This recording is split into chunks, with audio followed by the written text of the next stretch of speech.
যে আমার জীবনে সাজা নিয়ে আসবে তা আমি জানি না, তখন ভুলে যাই। মজার মধ্যে থাকলেই সাজাকে মাথায় থাকে না। মজা যদি একবার মাথায় আসে না, তবে সাজা ভুলে যায়।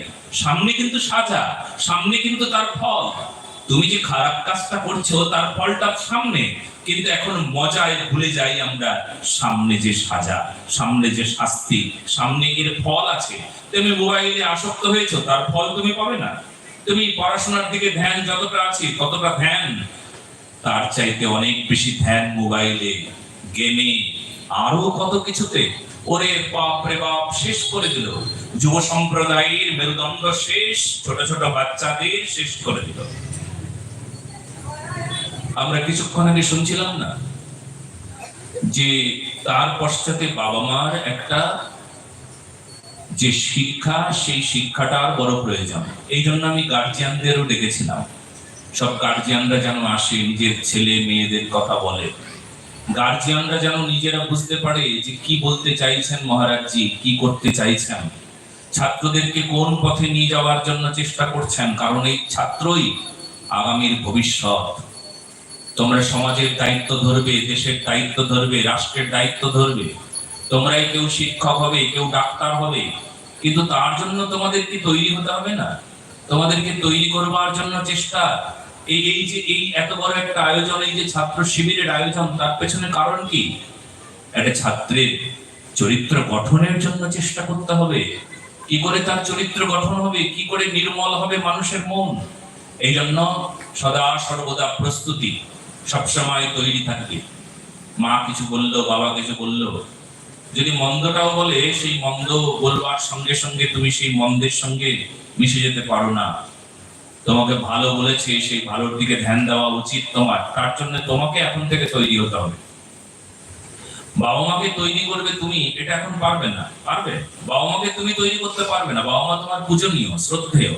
বাবা যদি মদ্যপান করে, তবুও তুমি তোমার বাবাকে শাসন করবার ক্ষমতা তুমি রাখো নাই। তোমার বাবা নেশা করে, তোমার বাবা তোমার মাকে ধরে মারছে, এরকম হয়তো দৃশ্য অনেকেই দেখো, কিন্তু তোমার বাবাকে, তোমার মাকে তুমি শাসন করবে এত বড় ক্ষমতা তুমি রাখো নাই। কিন্তু তোমাকে হয়ে যেতে হবে কেমন জানো? জল। জল। তুমি বাবা মার আগুন অবস্থায় জল ঢালবে, এটা তোমার অতটা সামর্থ্য নাই। কিন্তু তুমি যদি নিজে জল হয়ে যাও, তাহলে ওই আগুন তোমার মধ্যে প্রবেশ করবে না। জলে কখনো আগুন লাগে? জলে আগুন লাগে? এই জন্য তুমি জল হয়ে যেতে হবে। বাবা মাকে ঠিক করতে পারবে এত ক্ষমতা নাই, কিন্তু তুমি ঠিক হয়ে যাবে, তারপর আরেকটা প্রজন্ম আসবে। বাবা মাকে ঠিক করবার জন্য গুরুদেব আছেন, অন্য কোনো মহাপুরুষ আছেন, বা কেউ বাবা মাকে কাউন্সিলিং করবে, ভালো করে বোঝাবে। গুরুদেব, তিনি আধ্যাত্ম শক্তি আছে, তিনি তার তোমার বাবা মাকে আরে রত্নাকর দস্যু থেকে সাধু বানিয়ে দেয় গুরুদেব। এই গুরু পরম্পরার কথা, ইতিহাস তাই বলেছেন। রত্নাকর দস্যু থেকে বাল্মীকি হয়ে যায়। কোথায় সেই অন্যায় পাপাচারী দুষ্ট, সেই দুষ্ট ব্যক্তি শিষ্ট হয়ে গেল, মানে সাধু হয়ে গেল, সৎ হয়ে গেল। কত মদ্যপায়ী ব্যক্তি মদ্যপান ছেড়ে দিল, ভগবত নাম পান করতে লাগলো। কত মানুষের চরিত্র বদলালো। এটা ভগবত কৃপা, এটা সাধনা। এই জন্য গুরুদেবের দায়িত্ব ওটা। কিন্তু তোমাদের এখন জল হতে হবে। পিতামাতা যে এই যে পরিস্থিতি বা পরিবেশ পরিস্থিতির সঙ্গে তোমরা জল হয়ে যেতে হবে। আগুন দেখলে তুমি জল দেবে, এত বড় ক্ষমতাও নাই তুমি নিজে জল হয়ে যাও, দেখবে ওই আগুন তোমার শরীরে লাগবে না। চারিদিকে আগুন জ্বলছে তো, চারিদিকে খারাপ কিছু, কিন্তু তুমি যদি নিজে আগুন হয়ে যাও, বা তুমি যদি আগুনকে জ্বালানোর জন্য এমন যদি কোনো ব্যবস্থা থাকে, এমন উপাদান যদি তুমি হও, আরো নিজেও জ্বলে যাবে। এই জন্য জল হয়ে থাকতে হবে সব সময়। যে পরিবেশে থাকো সেই পরিবেশে তুমি জল হয়ে থাকবে। পরিবেশটা খারাপ, পরিবেশ আগুন, কিন্তু তুমি জল। জল ঘুরে বেড়াচ্ছে, দেখো আগুনের পাশে জল ঘুরে বেড়াচ্ছে, জল চলছে, কিন্তু জলে কিন্তু আগুন লাগছে না।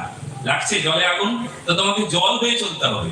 তুমি যেখানেই যাও, কেউ ক্রোধ করছে, কেউ গালমন্দ করছে, তুমি কি গালমন্দ করবে? ও তোমাকে গালি দিল, তুমি ওকে গালি দেবে? ও তোমাকে কুত্তা বললো, তুমি ওকে কুত্তা বলবে না? ও কুত্তা বললো, তাই বলে তুমি কুত্তা হয়ে যাও নাই। তুমি কি সত্যি কুত্তা হয়ে গেছো? তবে তুমি সত্যি কুত্তা হয়ে যাবে যদি তুমি রিয়াক্ট করো। তাহলে তুমি সত্যি কুত্তা হয়ে যাবে। তুমি তো আসলে কুত্তা না।